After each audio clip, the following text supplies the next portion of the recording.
नमस्कार प्यारे साथियों, आपका स्वागत है हमारे यूट्यूब चैनल में। और देखिए साथियों, हम आपको डीएलएड फोर्थ सेमेस्टर के लिए मैथ करा रहे थे, जिसमें आपका चैप्टर नंबर सेकंड लास्ट ये चल रहा है। यानी इससे पहले मैंने आपके चैप्टर नंबर 13 तक कंप्लीट करा दिए हैं। ये चैप्टर नंबर आपका 14 है। इसके बाद एक चैप्टर आपका और रह जाएगा। और जैसा कि आपको पता है, अब आपके एग्जाम के जो फॉर्म है वो आपके भरवाए जाने लगे हैं और अब आपके एग्जाम बहुत जल्द ही हो जाएंगे। तो आपके पास बहुत ही कम समय है। इन चैप्टरों को अच्छे से पढ़िएगा, क्योंकि ये एग्जाम में आपको इनसे बहुत सारे क्वेश्चन देखने के लिए मिलेंगे। तो चलिए वीडियो को स्टार्ट करते हैं। इस चैप्टर की थर्ड वीडियो आपके लिए जाने वाली है। यानी इससे पहले मैंने आपको 2 वीडियो ऑलरेडी अपलोड कर दिए हैं। तो चलिए वीडियो को स्टार्ट करते हैं। देखिए साथियों, हमने प्रीवियस के वीडियो में आपको समांतर चतुर्भुज के बारे में बताया था।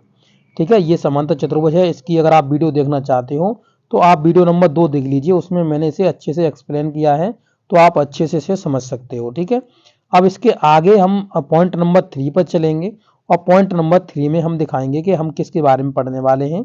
तो हम पढ़ने वाले हैं आयत के बारे में। ठीक है, तो आयत क्या होता है, इसकी क्या क्या प्रॉपर्टीज होती हैं, इसके बारे में हम बात करने वाले हैं। आयत को इंग्लिश में रेक्टेंगल बोलते हैं, जैसा कि आप यहाँ पे देख सकते हो। ये आपका आयत है। आयत क्या होता है, तो इस तरीके से मान लीजिए एक आपने चित्र बना दिया। इसमें इसके देखिए लंबाई जो होती है इसकी, देखिए ये लंबाई है, ये लंबाई है। ठीक है, ये इसकी ब्रेथ है। तो इसके आमने सामने की भुजाएं कैसी होती हैं, बराबर होती हैं। क्यों? क्योंकि चौड़ाई चौड़ाई बराबर है और लंबाई लंबाई बराबर है।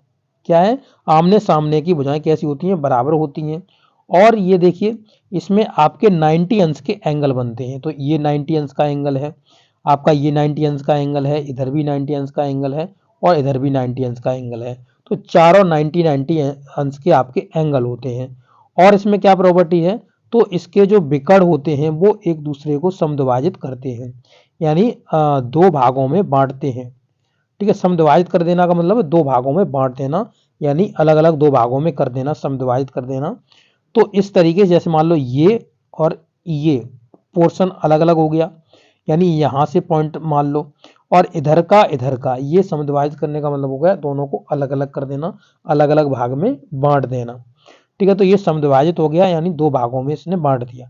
तो ये प्रॉपर्टीज किसकी हैं, आयत की प्रॉपर्टीज हैं। और ये सब सेम प्रॉपर्टीज हमें देखने के लिए मिलती हैं किसमें, समांतर चतुर्भुज में।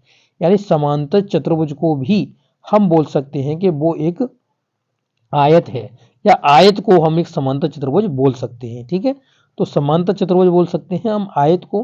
तो आप देख सकते हो पहले ही इसने लिखा हुआ है कि आयत एक समांतर चतुर्भुज होता है, क्योंकि इसके सभी प्रॉपर्टीज इसमें मिलती हैं।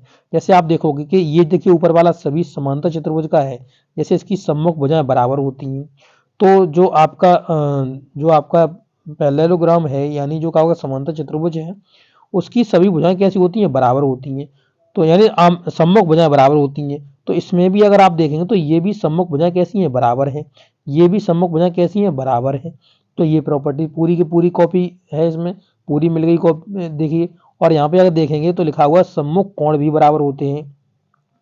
तो यहाँ आप आयत में देखें तो आयत में आपका ये 90 अंश का एंगल है, तो ये भी 90 अंश का एंगल है। तो आमने सामने कोण कैसे हैं, समान है। और इधर भी देखेंगे तो ये भी समान है, क्योंकि इसके चारों ही एंगल 90 अंश के होते हैं।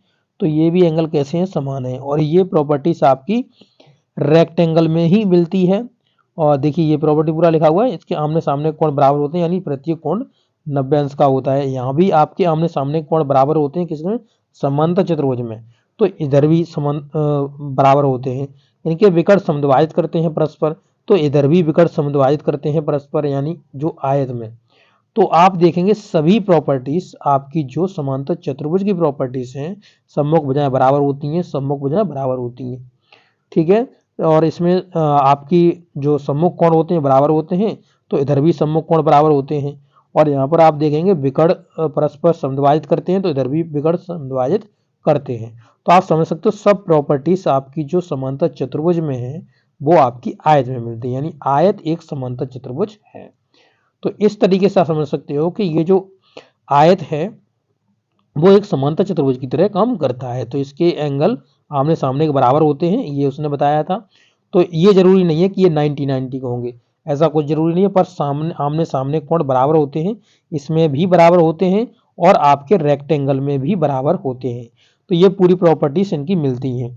तो इसकी जो समांतर भुजाएं होती हैं, जैसे ये समांतर भुजा है, ठीक है, ये समांतर भुजा है, तो ये आपकी समांतर भुजाएं होती हैं। जैसे आप देखेंगे ए बी और डी सी समांतर भुजा है, तो ए बी और डी सी समांतर भुजा है। ये सभी मैंने आपको कराया हुआ है, पूरा पिछली वीडियो में मैंने समांतर चतुर्भुज के बारे में और भी प्रॉपर्टीज इसकी बताई थी, तो आप वो वीडियो जाकर के जरूर से देख लीजिएगा, ठीक है। तो यहाँ पर हमने बात करी किसकी, आयत के बारे में, और इसी के साथ साथ कंपेरिजन कर दी हमने समांतर चतुर्भुज की। तो आपको ये वीडियो कैसा लगा है, अच्छा लगा तो जरूर से बताइएगा। आगे वाले वीडियो में मैं आपको रोम्बस के बारे में पढ़ाऊंगा कि रोम्बस क्या होता है, उसकी प्रॉपर्टीज मैं आपको बताऊंगा। Okay, thank you.